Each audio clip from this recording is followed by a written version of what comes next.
नमस्ते मैम साहब। ड्राइवर गाड़ी रोको। ड्राइवर तुम गाड़ी को ले जा करके पार्किंग में लगा दो।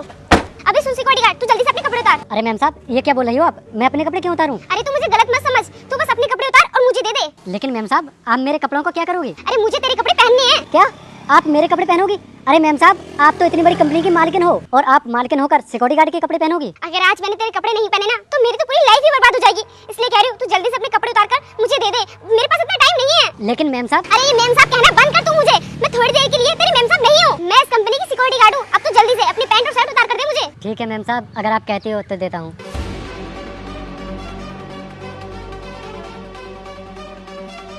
अरे राजू थोड़ा जल्दी कर, इतना टाइम नहीं है मेरे पास। ये पकड़िए मैम साहब। ये लीजिए मैम साहब। राजू तू यहीं पर रहना, मैं अभी कपड़े चेंज करके आती हूँ और तेरे लिए भी कपड़े लेकर आऊंगी। पता नहीं मैम साहब को क्या हो गया है जो मेरे सारे कपड़े उतरवा दिए। ये ले राजू, अब जाकर जल्दी से ये कपड़े तू पहन ले और जब तक मैं ना कहूँ तब तक यहाँ पर आना मत, जा जल्दी। ठीक है मैम साहब।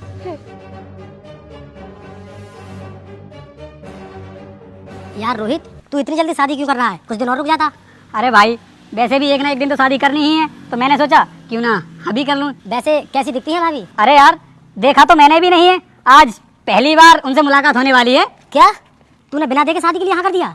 अरे यार क्या बताऊं मैं तुझे, पापा बता रहे थे कि लड़की ना बहुत अमीर है, उसने ना खुद के दम पर बहुत कुछ हासिल कर लिया है, इसलिए मैंने सोचा कि यार इतनी अच्छी लड़की कहाँ मिलने वाली है, इसलिए शादी के लिए हाँ कर दिया। आज देख भी लेंगे, चला।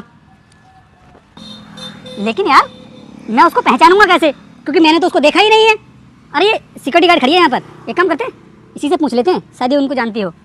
एक्सक्यूज मी, मुझे ना अनुष्का से मिलना है जो इस कंपनी की ओनर है। क्या तुम्हें पता है कि वो अभी कहाँ पर होंगी? क्या आपको इस कंपनी की ओनर से मिलना है? लेकिन उनका नाम अनुष्का तो नहीं है और अनुष्का तो मेरा नाम है। बताओ आपको मुझसे क्या काम है? अरे मुझे तुमसे क्या काम होगा, मुझे तो इस कंपनी की ओनर से मिलना है, क्योंकि उनसे ना मेरी शादी होने वाली है, इसलिए आज उनसे मिलने के लिए आया हूँ मैं। अच्छा तो तुम्हारा नाम रोहित है? हाँ मेरा ही नाम रोहित है, लेकिन तू मेरे नाम के बारे में कैसे जानती है? अरे भाई तू इतनी बड़ी कंपनी का ओनर बनने वाला है तो ये तेरे बारे में कैसे नहीं जानेगी? हाँ यार ये तो तू बिल्कुल ठीक बोल रहा है, जब इस कंपनी की मालकिन से मेरी शादी हो जाएगी फिर तो ये कंपनी भी मेरी ही हो जाएगी और मैं ही यहाँ का मालिक हो जाऊंगा। और तू खड़ी खड़ी हमारी बातें क्या सुन रही है? बता ना इस कंपनी की मालकिन कहाँ मिलेंगी? मुझे लगता है तुमने मुझे पहचाना नहीं, मैं ही वो अनुष्का हूँ जिससे आपकी शादी होने वाली है। आपके पापा ने मुझे ही पसंद किया है शादी के लिए। अबे क्या पागल हो गई है तू, जो कुछ भी बकवास किए जा रही है? क्या मैं तुझ जैसी सिक्योरिटी गार्ड से शादी करूंगा? अरे मेरी शादी तो इतनी बड़ी कंपनी की मालकिन से होने वाली है, बोल रही है मैं इससे शादी करूंगा। और मेरे पापा भला तुझे क्यों पसंद करेंगे? अरे मेरे पापा की सोच इतनी भी घटिया नहीं है जो एक सिक्योरिटी गार्ड से मेरी शादी करवा दें। और मेरे पापा ने मुझे बताया था कि जिस लड़की से मेरी शादी होने वाली है ना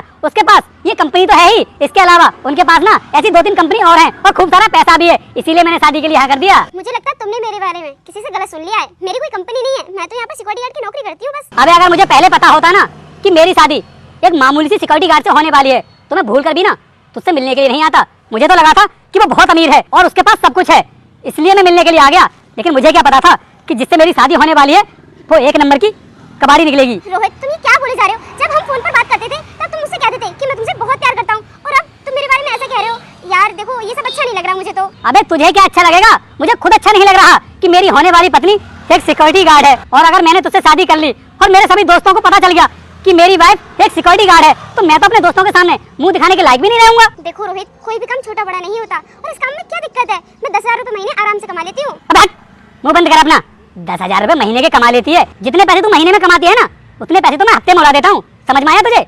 बता रही है मुझे 10,000 रुपए महीने में खर्चा चलाएगी मेरा। देखो रोहित शादी के लिए मना मत करना, क्योंकि अगर तुमने मुझसे शादी नहीं की तो हमारी तो समाज में बहुत बदनामी हो जाएगी और मेरे मम्मी पापा तो जीते जी मर जाएंगे। हमारी ना समाज में बहुत इज्जत है, भले से हम थोड़ा कम पैसा कमाते हैं लेकिन इज्जत बहुत है हमारी, और मैं तुमसे प्यार भी तो करती हूँ। मेरी बात सुन, बेइज्जती ना उन लोगों की होती है जिनकी कोई इज्जत होती है, और तुम लोगों की क्या ही इज्जत होगी? हमें सिक्योरिटी गार्ड की नौकरी करती है तू, और हाँ क्या बोल रही है कि अगर मैंने शादी के लिए मना कर दिया तो तेरे मम्मी पापा जीते जी मर जाएंगे। हमें मर जाएंगे तो मर जाने दे, मुझे कौन सा घंटा फर्क पड़ता है? मैंने क्या तेरे मम्मी पापा का ठेका ले रखा है और मैं तेरे मम्मी पापा के चक्कर में अपनी पूरी जिंदगी बर्बाद कर लूं? मैंने तुझसे कोई प्यार नहीं करता, मैं तो बस तेरे पैसों के लिए तुझसे शादी करना चाहता था। मुझे लगा था कि तू काफी अमीर है तो मेरी जिंदगी भी ऐसे में कटेगी, इसीलिए मैंने शादी के लिए हाँ कर दिया था। अगर मुझे पता होता ना तो मैं भूल कर भी तेरी शक्ल देखना भी पसंद नहीं करता। और हाँ मेरी बात अब तू ध्यान से सुन, हमारे बीच फोन पर जो भी बातें हुई है ना उनको तू भूल जाना, क्योंकि आगे से ऐसा कुछ भी होने वाला नहीं है।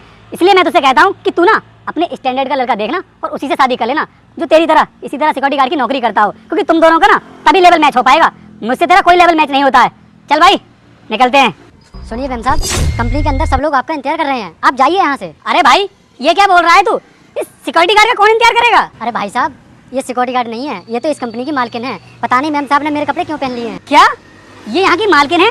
तो अनुष्का, तुमने मुझसे झूठ क्यों बोला था कि तुम यहाँ की सिक्योरिटी गार्ड हो? क्योंकि मैं तुम्हारा टेस्ट लेना चाहती थी। मैं जानना चाहती थी कि जिस लड़के से मेरी शादी हो रही है वो मुझसे प्यार करता है या फिर मेरे पैसों के लिए मुझसे शादी करना चाहता है। और मैंने जैसा सोचा बिल्कुल वैसा ही निकला। तुम तो पैसों के बहुत बड़े लालची हो। अरे नहीं नहीं, तुम गलत समझ रही हो मेरे बारे में। मेरा वो मतलब नहीं था। तुम्हारा क्या मतलब था मैं अच्छे से जानती हूँ। और क्या कह रहे थे तुम कि 10,000 रुपए तुम हफ्ते में उड़ा देते हो। जब तुम खुद कमाओगे ना तब पता चलेगा कि पैसा कैसे कमाया जाता है। अभी तो तुम अपने बाप के पैसों पर ऐश कर रहे हो। खुद के दम पर तो 1 रुपए कमाने की औकात नहीं है और लड़की चाहिए पैसे वाली। अरे तुम मेरे दोस्त के सामने इस तरह मेरी बेइज्जती क्यों कर रही हो? बेइज्जती वाले काम करोगे तो बेइज्जती तो होगी ना। वो तो तुम्हारे पापा की आदत अच्छी थी, इस वजह से मैंने शादी के लिए हाँ कर दिया। अगर मुझे पहले पता होता ना कि तुम्हारा नेचर ऐसा है तो मैं शादी के लिए कभी हाँ नहीं करती। अब चले जाओ यहाँ से और दोबारा मुझे कभी शक्ल मत दिखाना। चलो। हाँ तो राजू, अब तो तुम्हारे सब कुछ समझ में आ गया होगा ना कि मैंने तुमसे तुम्हारे कपड़े क्यों मांगे थे। हाँ मैम साहब, अब मैं सब कुछ समझ गया। अब आप मेरे कपड़े दे दीजिए। अरे यहाँ पर कपड़े कैसे उतार सकती हूँ मैं अंदर से चेंज करके आती हूँ। ठीक है मैम साहब।